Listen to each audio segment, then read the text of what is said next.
আজ আমরা জীববিজ্ঞানের জগতে একটা ডুব দেব। আমাদের কাছে যে নোটগুলো আছে সেগুলো কিন্তু শুধু কিছু শুকনো তথ্য নয়। একদমই না।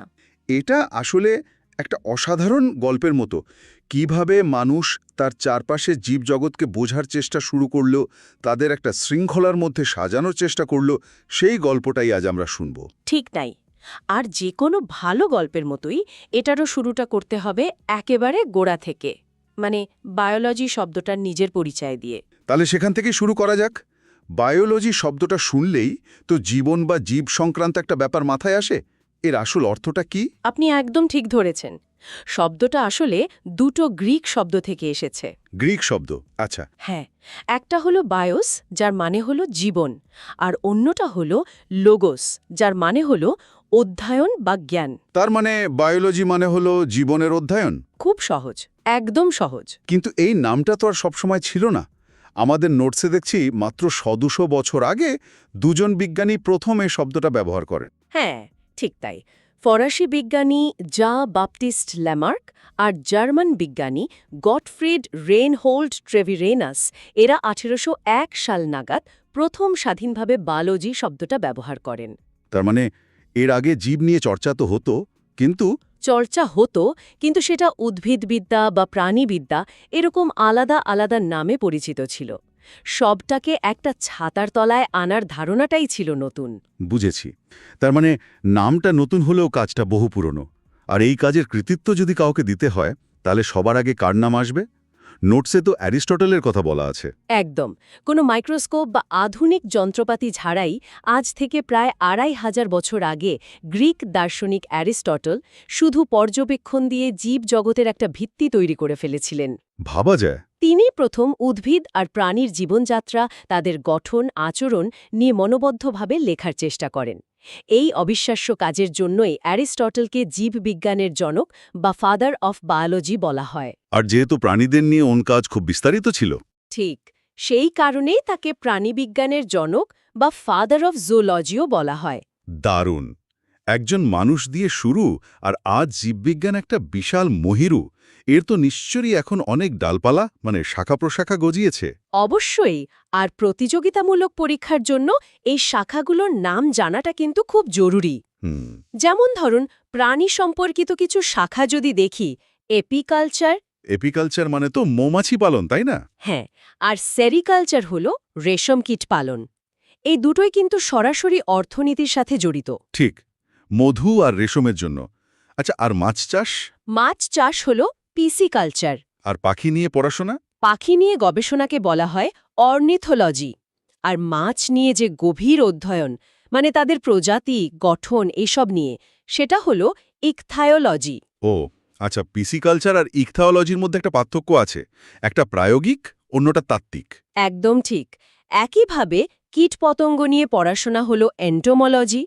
আর সরীসৃপদের জগতেও ভাগ আছে। তাই নাকি? কিরকম? যেমন ধরুন, সাপ নিয়ে গবেষণাকে বলে ওফিওলজি, আর টিকটিকি বা গিরগিটি নিয়ে অধ্যয়ন হল সরোলজি।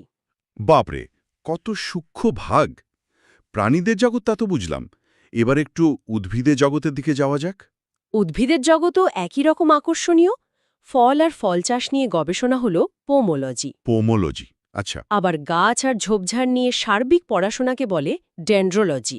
কিন্তু যদি বিশেষভাবে বন আর বনজ সম্পদ সংরক্ষণ নিয়ে কথা বলা হয়, তখন সেই শাখার নাম হয়ে যায় সিলভিকালচার। তার মানে ফরেস্ট্রি বা বনবিদ্যা ধরনের। হ্যাঁ, অনেকটা সেরকম। আর আমরা যে শখ করে বাগান করি, সেই বিদ্যাকে কি বলে? ওটা তো হর্টিকালচার। হ্যাঁ, উদ্যান পালন বিদ্যাকে হর্টিকালচার বলে। এর ভেতরেও আবার ভাগ আছে।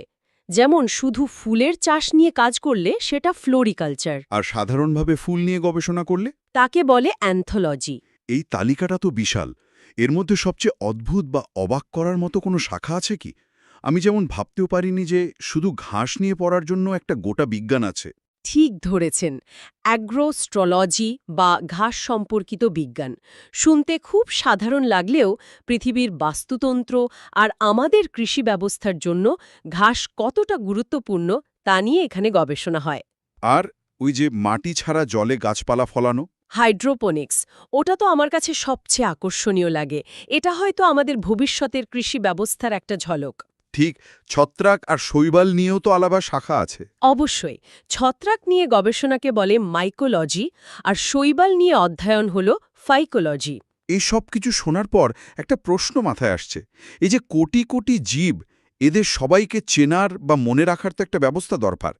এখানে কি শ্রেণীবিন্যাসের ধারণাটা আসে? একদম। এই বিশাল জীবজগৎকে একটা সুশৃঙ্খল কাঠামোর মধ্যে ফেলার প্রথম চেষ্টাটাও করেছিলেন সেই অ্যারিস্টটলই। তিনি কিভাবে করেছিলেন? তিনি খুব সহজ একটা উপায় বের করলেন। যা কিছু সবুজ এক জায়গায় স্থির থাকে তারা হলো উদ্ভিদ, আর যারা নড়াচড়া করে খাবার খায় তারা প্রাণী। এই ছিল জীবজগতের প্রথম মানচিত্র। দুটো ভাগ, উদ্ভিদ জগৎ আর প্রাণী জগৎ। হ্যাঁ, কিন্তু এই মানচিত্র তো পরে আরও উন্নত হয়েছে। আধুনিক শ্রেণীবিন্যাসের জনক হিসাবে আমরা ক্যারোলাস লিনিয়াসের নাম জানি। হ্যাঁ, ফাদার অফ মডার্ন ট্যাক্সোনমি। ঠিক, লিনিয়াসকে বলা যেতে পারে জীবজগতের শ্রেষ্ঠ লাইব্রেরিয়ান। তিনি তার বিখ্যাত বই সিস্টেমা ন্যাচুরিতে জীবজগৎকে ওই উদ্ভিদ আর প্রাণী এই দুই রাজ্যেই ভাগ করেন, কিন্তু তার পদ্ধতি ছিল অনেক বেশি মনশৃঙ্খল। কিন্তু একটা সমস্যা তো থেকে গেল।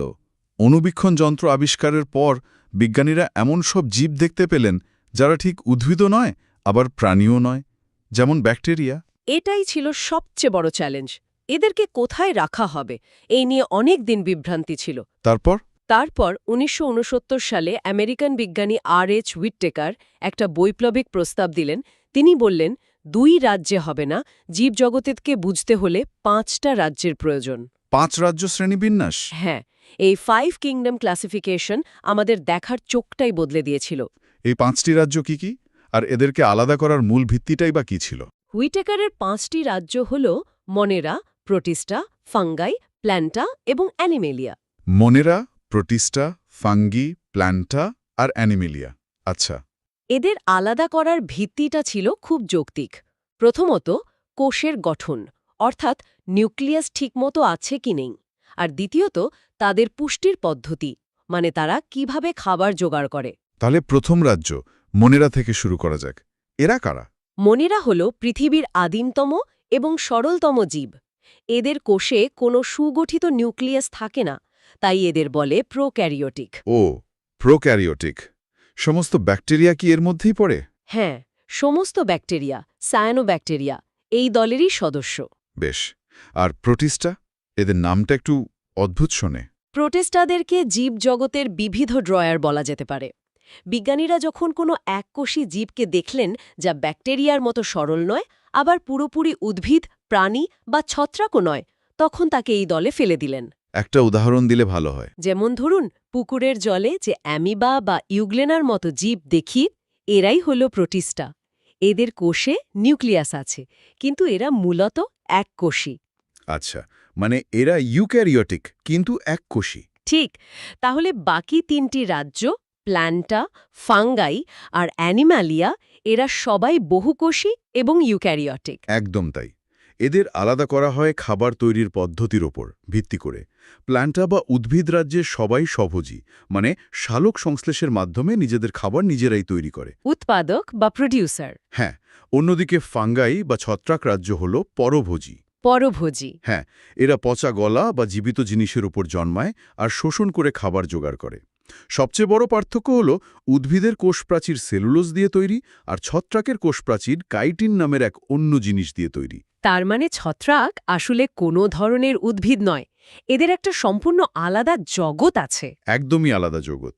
আর অ্যানিম্যালিয়া? অ্যানিম্যালিয়া বা প্রাণীরাজ্যের সদস্যরাও পরভোজী, কিন্তু এরা খাবার শোষণ করে না, খাদ্য গ্রহণ বা গলাধঃকরণ করে, মানে এরা হলো খাদক বা কনজিউমার। আমরা, মানে মানুষ থেকে শুরু করে কেঁচো, পাখি, মাছ সবাই এই রাজ্যেরই সদস্য। হুইটেকারের এই শ্রেণীবিন্যাস জীববৈচিত্র্যকে বোঝার একটা অসাধারণ কাঠামো তৈরি করে দিয়েছে। এই কাঠামোটা তো বোঝা গেল, কিন্তু আরেকটা সমস্যা আছে। আমাদের দেশে যাকে আম বলে, অন্য দেশে তো তার অন্য নাম। বিজ্ঞানীরা কিভাবে নিশ্চিত হন যে তারা একই ফল নিয়ে কথা বলছেন? এই সমস্যার সমাধানও করেছিলেন সেই ক্যারোলাস লিনিয়াস। শ্রেণীবিন্যাসের পাশাপাশি তার শ্রেষ্ঠ অবদান হল দ্বিপদ নামকরণ বা বাইনোমিয়াল নোমেনক্লেচার পদ্ধতি। ও, ১৭৫৩ সালের সেই বিখ্যাত পদ্ধতি। হ্যাঁ, তিনি বললেন প্রত্যেক জীবের একটা বিশ্বজনীন বৈজ্ঞানিক নাম থাকবে, যা ল্যাটিন ভাষায় হবে এবং তার দুটো অংশ থাকবে। এই দুটো অংশ কি মানুষের উদাহরণ দিয়ে বোঝালে খুব সুবিধে হবে। অবশ্যই। মানুষের বৈজ্ঞানিক নাম হল হোমো স্যাপিয়েন্স। হোমোসেপিয়েন্স। এখানে প্রথম অংশ হোমো হল আমাদের গণ বা জিনাস, আর দ্বিতীয় অংশ সেপিয়েন্স হল আমাদের প্রজাতি বা স্পিসিস। সহজ কথায় একটা হল বংশের নাম, আরেকটা হল ব্যক্তির নাম। তার মানে আর কোনো বিভ্রান্তের জায়গা থাকে না? একদমই থাকে না। দাঁড়ান, অনেক সময় নামের শেষে আরও একটা শব্দ দেখি, যেমন হোমোসেপিয়েন্স লিন। এই লিনের মানে কি? খুব ভালো প্রশ্ন। এই শেষ অংশটা হল সেই বিজ্ঞানীর নামের সংক্ষিপ্ত রূপ যিনি প্রথম ওই জীবের নামকরণ করেছিলেন। এক্ষেত্রে লিন মানে হল লিনিয়াস। এটা দেওয়া বাধ্যতামূলক নয়, তবে দিলে নামের ইতিহাসটা পরিষ্কার থাকে। নামগুলো তো বেশ মজার। নোটসে দেখছি ব্যাঙের নাম রানা টিগ্রিনা, বাঘের মতো ডোরা কাটা থাকে বলে কি? হতে পারে। নামগুলো অনেক সময় বেশ মজার গল্প বলে। যেমন সাধারণ মাছির নাম মুস্কা ডোমেস্টিকা। ডোমেস্টিকা মানে গৃহপালিত। মাছি তো আর পোষ্য নয়। ঠিক, কিন্তু আমাদের ঘরবাড়িতেই তার বাস, তাই এই নাম।